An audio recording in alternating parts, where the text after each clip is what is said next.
What is up, everyone? Welcome to the Daily Ward. Daily Ward.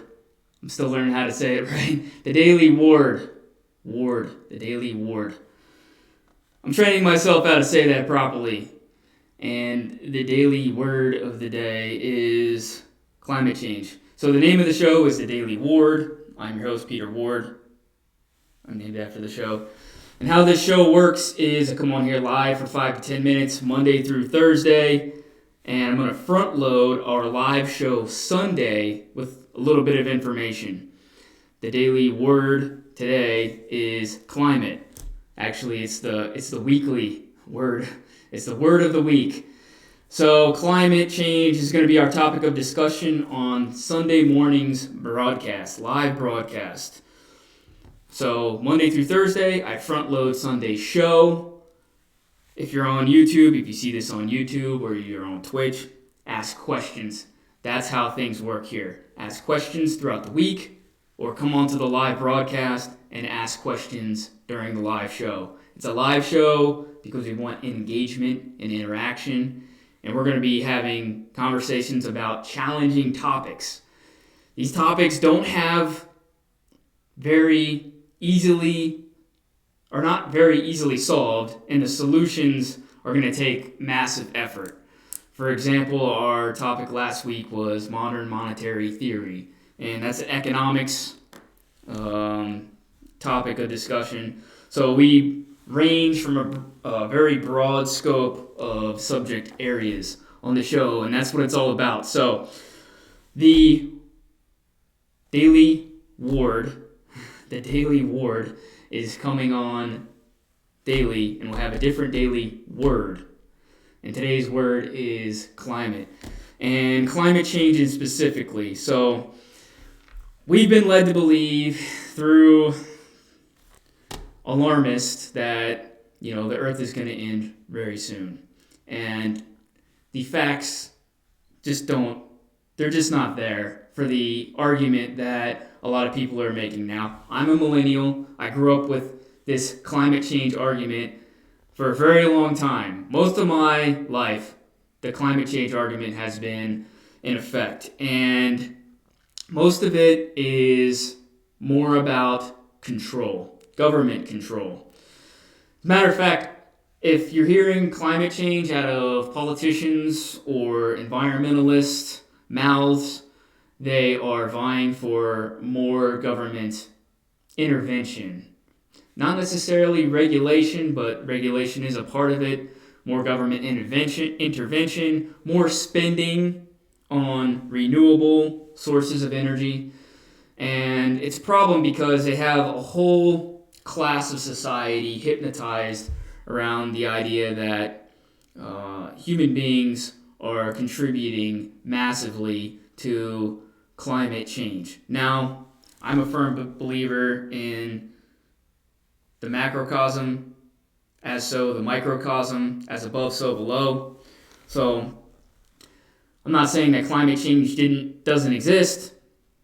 Did the dinosaurs go extinct?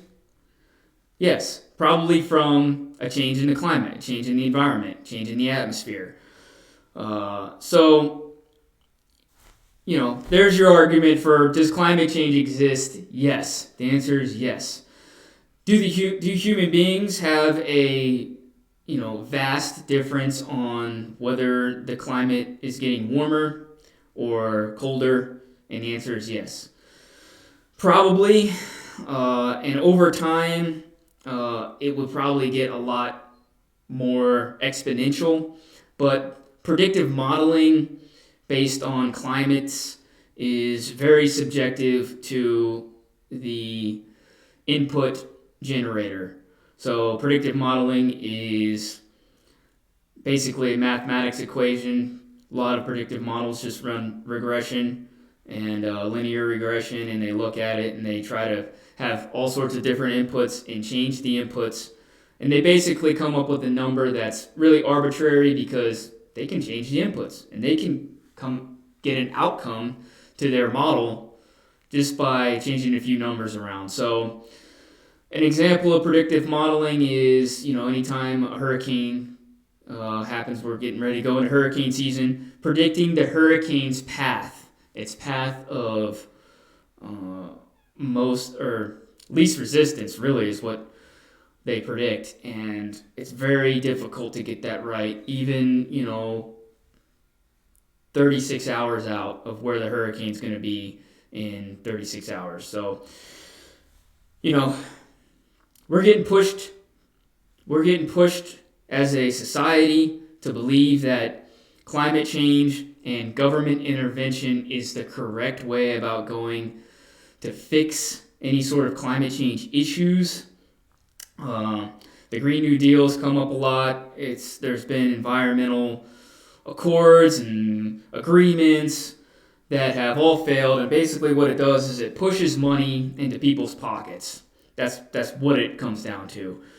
So the Green New Deal is basically government intervention into rapidly prohibit fossil fuel energy and impose 100% renewable energy, mostly solar and wind, by a certain time and date.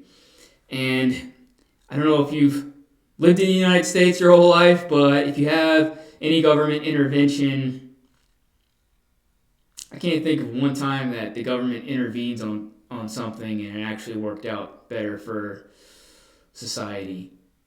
When internet technology was released, maybe, that was one big movement. But that was after internet technology was released, it went into a freer market capitalistic society to get innovated upon. So our crony capitalism of government intervention to provide innovation doesn't necessarily really exist. All technology, although it may have been released and started by government discoveries and research and development, it doesn't necessarily provide the innovation in that technology. It definitely doesn't provide innovation. And I don't think that having a climate control issue, which is more about control of the people and control of where money flows to, is really going to make any difference at all. As a matter of fact, it's going to have detrimental effects on the negative. So, recent studies have come out. Less than 4% of America's energy usage comes from renewables. Could we exponentially grow that? Yeah, probably. Is it going to be cheaper alternative? No, not so much. So what ends up going to happen is politicians are going to sell you, media, environmentalists, conservationists, are going to sell you this idea of climate change and get you believing in that the government has a solution to it. And I can honestly say that even though the government may be able to intervene in regulation of certain things in society and do it somewhat effectively, the government doesn't necessarily innovate, especially when it comes to technology outside of military and defense. And even then, those are all contracting innovations that happen. So, it's very shallow water that the government likes to tread in as far as innovation comes and goes is concerned. So that happens in a free market capitalistic society. So just keep that in the back of your minds. Since we started using fossil fuels in the mid-19th century, carbon dioxide has increased less than half of 1% in the Earth's atmosphere. The Earth's atmosphere is primarily made up of water, H2O. The ocean temperature has much more of an effect, exponentially more of an effect on what would be considered global warming than releasing of CO2 emissions. So we're going to dive deep into this on Sunday, me and my co-host, Mr. Mike, on the Wardroom Live. This is just me front-loading Sunday's show. So if you don't believe what I have to say, come and listen to what Mike has to say. He's going to be on the other side of the argument. I'm going to present facts and data. That's what this show is all about, coming with real information from sources that are credible, straight from the source. The sources will be listed in the replay of the show.